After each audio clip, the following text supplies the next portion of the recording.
Bonjour à tous les passionnés de chars de combat et à tous les spectateurs curieux. Aujourd'hui, nous allons parler de l'un des face-à-face les plus discutés, le Léopard 2 allemand et le T-90 russe. Deux chars que le destin a longtemps tenus à l'écart l'un de l'autre et qui pourraient enfin se rencontrer sur le champ de bataille.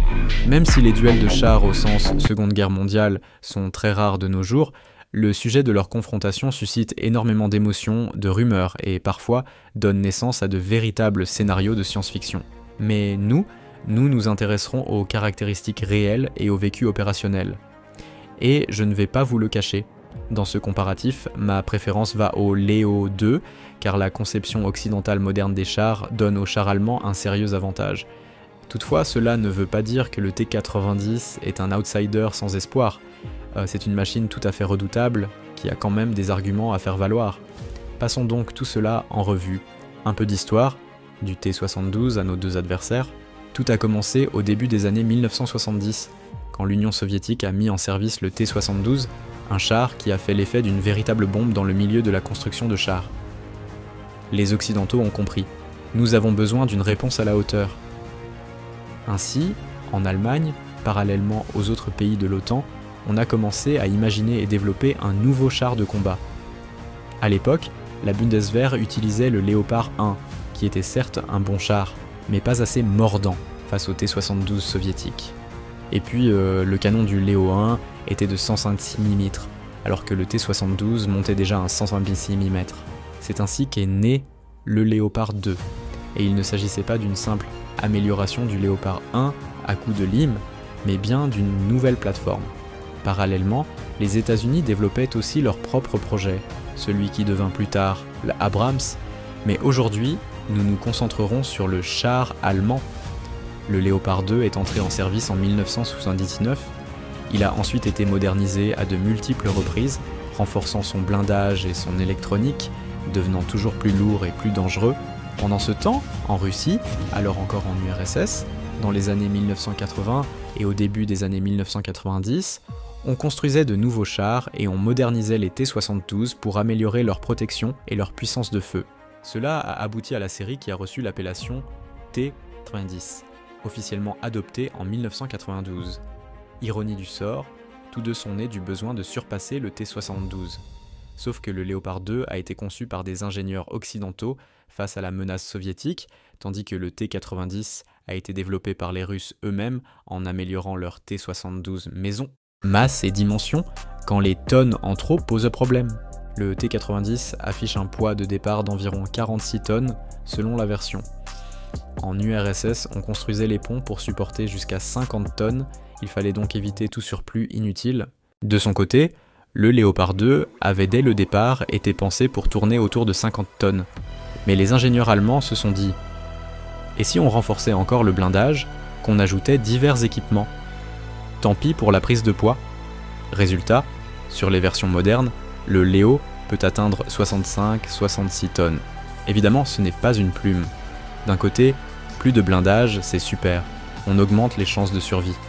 De l'autre, le char devient plus difficile à manœuvrer sur les ponts, sur certains terrains meubles et dans la boue d'automne. Dans des conditions de Rasputitsa, les sols détrempés, 65 tonnes ne se comportent pas aussi bien que les 46 tonnes d'un T-90. Quant à la taille, on entend souvent ce mythe selon lequel le Léopard 2 serait tellement grand qu'il est plus facile à toucher. On ne peut pas le rater à la fronde. En réalité, quand un char est visé par un système anti-char moderne, Javelin, TOWS ou un autre missile du 21e siècle, 20 cm ou 1 mètre de plus en hauteur ou en longueur ne fait pas une grande différence.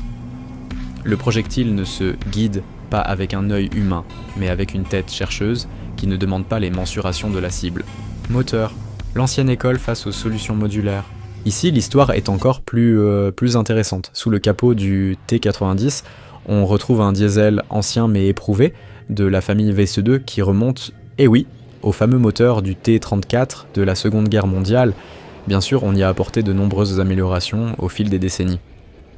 Sur le T-90, ces moteurs peuvent développer entre 840 et 1000 chevaux, voire un peu plus sur certaines versions. Le Léopard 2, lui, dispose d'un moteur de 1500 CFH, ce qui lui donne, malgré sa masse, une belle dynamique. Mais le grand point fort vanté par ses concepteurs, c'est sa facilité de maintenance. En conditions de combat, il est possible de remplacer le moteur du Léopard 2 en 15 à 30 minutes, littéralement comme un bloc Lego. On retire l'ancien, on insère le nouveau. Sur le T90, l'opération est plus compliquée. La procédure peut prendre jusqu'à 6 heures et il faut une équipe de maintenance spécialement formée. Pour l'équipage, c'est un élément crucial. Revenir rapidement au combat ou rester coincé à l'arrière pendant la moitié de la journée en attendant que les mécanos fassent de la magie sur le char. Surtout dans des guerres intenses, où le temps se mesure en vies sauvées ou perdues. Système de conduite de tir, Cessna versus les caméras thermiques allemandes. De nos jours, un char n'est plus seulement un canon sur chenille. L'électronique et les dispositifs de visée jouent un rôle colossal. Autrefois, la Russie achetait des systèmes de visée français Catherine, qui permettaient de repérer des cibles à bonne distance, y compris de nuit, puis avec les sanctions, ces approvisionnements se sont interrompus. Il y a bien eu une option avec l'optique coréenne, mais elle aussi est indisponible. Au final, la Russie a recours à ses propres développements, comme le viseur Cessna U, mais il n'égale pas encore les modèles occidentaux en matière de vision nocturne, de précision, de portée ou d'ergonomie. Le Léopard est réputé pour son électronique, surtout dans les versions récentes. Système de conduite de tir entièrement numérique, caméra thermique de qualité, stabilisateur performant. Il suffit au tireur de désigner la cible à l'écran, l'automatisme calcule la trajectoire, tient compte de la balistique et envoie le projectile droit sur l'ennemi. Le canon allemand de 120 mm, norme OTAN, est très précis, surtout avec des munitions perfectionnées. Le T90 peut théoriquement tirer jusqu'à 4 km et au-delà, mais c'est dans des conditions idéales.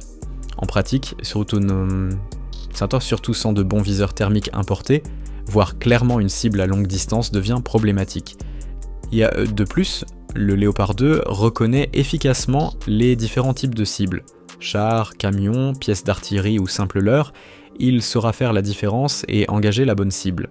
Chargeur automatique versus chargeur humain. Voici un débat sans fin. Le T90 dispose d'un chargeur automatique, d'où un équipage à 3 personnes. Sur le Léopard 2, on trouve un 4e membre d'équipage, chargé de recharger à la main depuis le stock de munitions. Pourquoi ce choix ?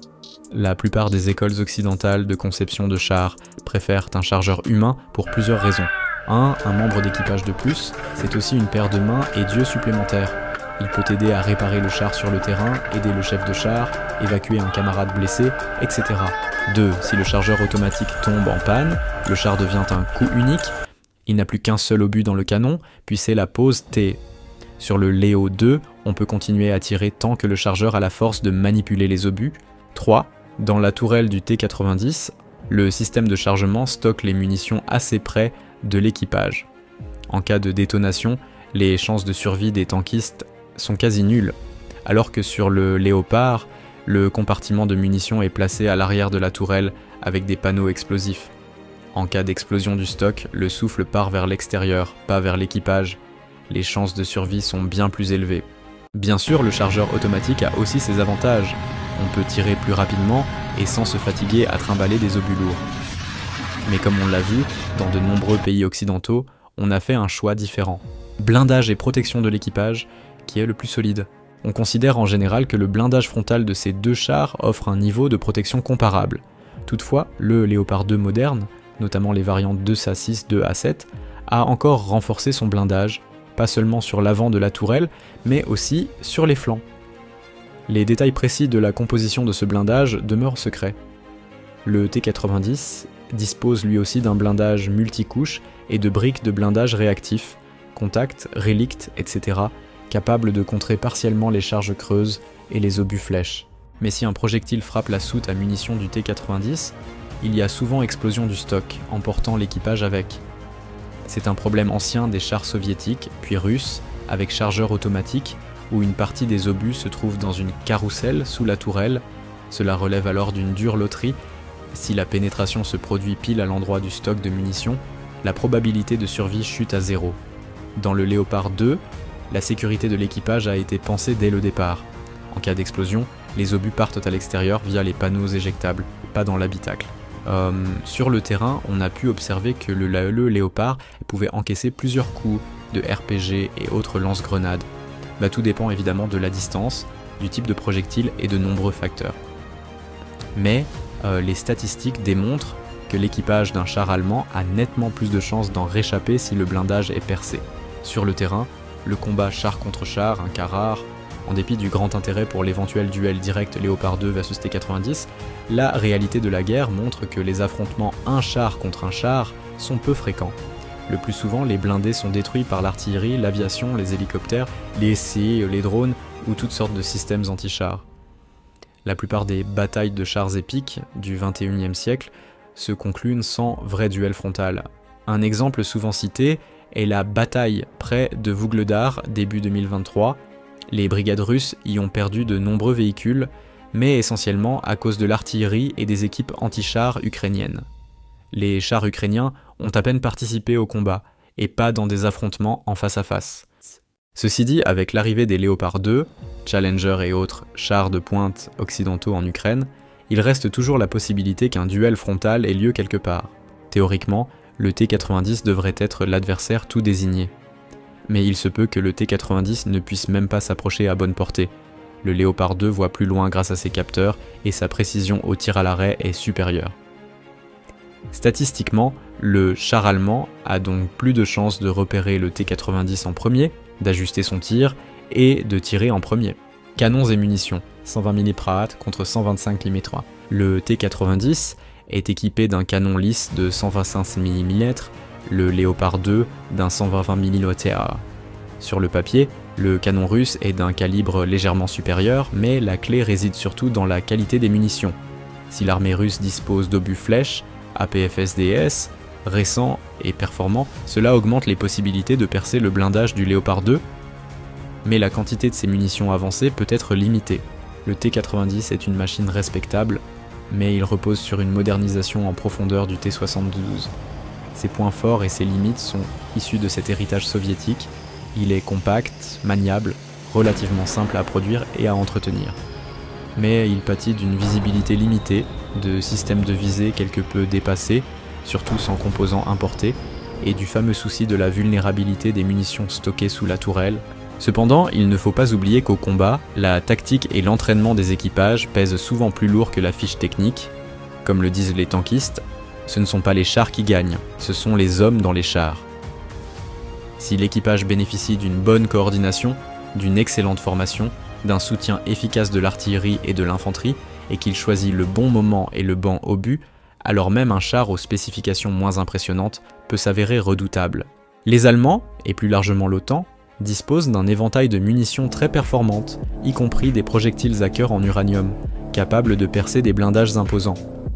De plus, le système de visée du Léopard 2 facilite les tirs à trajectoire complexe, en tenant compte de paramètres balistiques pour repousser.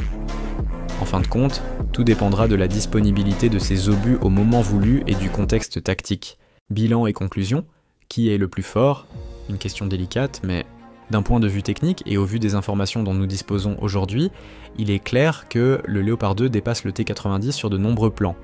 Il dispose d'une meilleure électronique de visée, protège davantage son équipage, bénéficie de munitions de haute qualité et s'appuie sur une maintenance très bien conçue.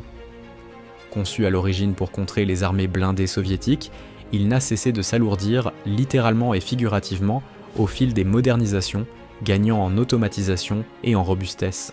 Conclusion. Pour terminer, si vous me demandez sur qui miser dans un duel hypothétique Léopard 2 versus T-90, la plupart des experts, et moi avec eux, répondront le Léopard. Il a été pensé dès le départ pour la survie de l'équipage, il dispose d'une forte automatisation, d'une excellente visibilité et d'une grande précision de tir. C'est véritablement une machine redoutable, loin d'être facile à mettre hors de combat. 2 ou 3 impacts de RPG ne suffisent pas nécessairement à l'arrêter, il continue d'avancer en protégeant son équipage. Le T-90 reste dangereux grâce à sa puissance de feu et à ses dimensions relativement réduites, et il peut être très efficace entre des mains expérimentées. Mais, globalement, le Léopard 2 apparaît plus avantageux dans une comparaison à l'état pur. Les solutions modernes occidentales, en matière d'électronique, de blindage, de modularité du moteur et de confort pour l'équipage, surpasse nettement ce qu'on trouve sur le T-90. Restons donc à l'affût de l'évolution de ces chars, tant en conception qu'en tactique. Peut-être qu'un jour, un vrai duel se produira et révélera la concrétisation ou non de ces avantages théoriques.